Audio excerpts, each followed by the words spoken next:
An earthquake swarm at Yellowstone is now one of the biggest ever, with 2,475 tremors recorded since it began in June. Records show that 115 earthquakes were reported in the western part of the national park during September. The largest swarm ever to occur at Yellowstone took place in 1985, with more than 3,000 events over a 3-month period. Earthquake swarms are common in Yellowstone and, on average, comprise about 50% of the total activity in the Yellowstone region. Swarms occur when many earthquakes take place over several weeks or months, with no clear sequence. Traditional earthquakes feature a main event, followed by a series of aftershocks. The University of Utah's seismograph stations, US, have been monitoring the activity since it began June the 12th. Seismic activity could be a sign of an impending eruption of the supervolcano, although this is impossible to predict exactly. Experts at the U.S. Geological Survey, USGS, released the data as part of a monthly update. Of the 115 quakes, 78 were part of an ongoing swarm, 6 miles north of West Yellowstone. The biggest event in the swarm last month was magnitude 2.3, which occurred at 6:59 p.m. Mountain Time, 8:59 p.m. ET/1:59 UMSP 4th BST.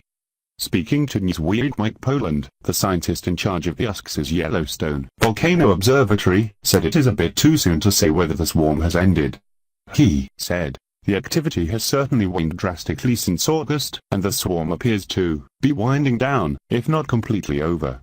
It will probably take a little while longer to declare it over." The ongoing swarm has included one earthquake of magnitude 4.4, 12 in the magnitude 3 range, and 185 earthquakes in the magnitude 2 range. Mr. Poland says that the precise number of earthquakes that have taken place is difficult to work out, because they can overlap or are too small to be recorded. There are methods available to work this out after the fact, however, so it may much that there had been many more earthquakes than initially reported.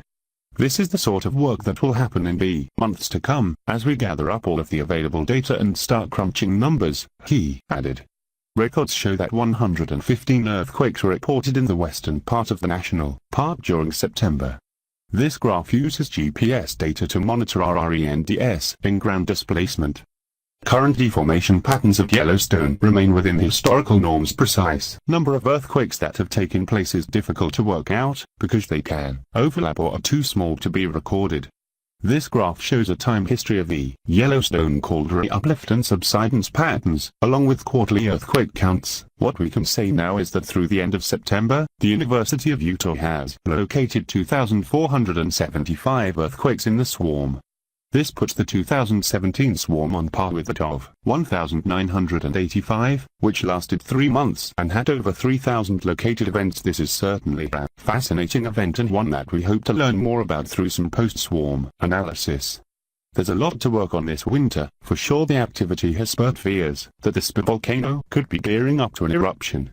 But experts say the risk of such an event is low, and the alert level remains at normal. Scientists at the University of Utah seismograph stations, US, have been tracking the current swarm on the western edge of Yellowstone since June the 12th. When the earthquakes began, USGS said it was the highest number at the park within a single week in the past 5 years. Swarms of this kind are common in the area and make up roughly 50% of the seismic activity in the Yellowstone region. As the swarm continues, they will continue to monitor its activity and provide updates as seen fit. Experts say there is a 1 in 700,000 annual chance of a volcanic eruption at the site.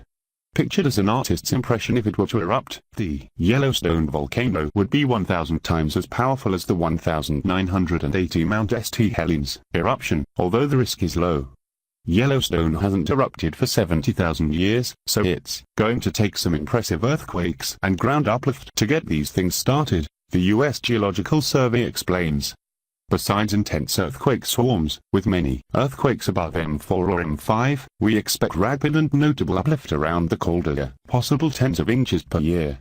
Finally, rising magma will cause explosions from the boiling temperature thermal reservoirs. Even with explosions, earthquakes, and notable ground uplift, the most likely volcanic eruptions would be the type that would have minimal effect outside the park itself. Do not lose sleep tonight. The world will not end as the result of some enormous volcano eruption in Yellowstone National Park anytime soon.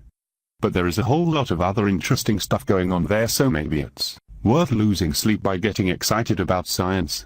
Ed. A swarm of earthquakes rumbling since June has begun to die down, according to an update from the Yellowstone Volcano Observatory. Newsweek reports that this has been the longest swarm on record, with almost 2,500 earthquakes hitting the park since June the 12th. But despite the recent seemingly eternal heap surrounding the supervolcano and its supposed apocalypse-causing potential, this is just business as usual. It definitely is an active volcano, University of Utah researcher Jamie Farrell told Gizode. It garners a lot of news attention and a lot of people think that anything that happens, it's ready to erupt.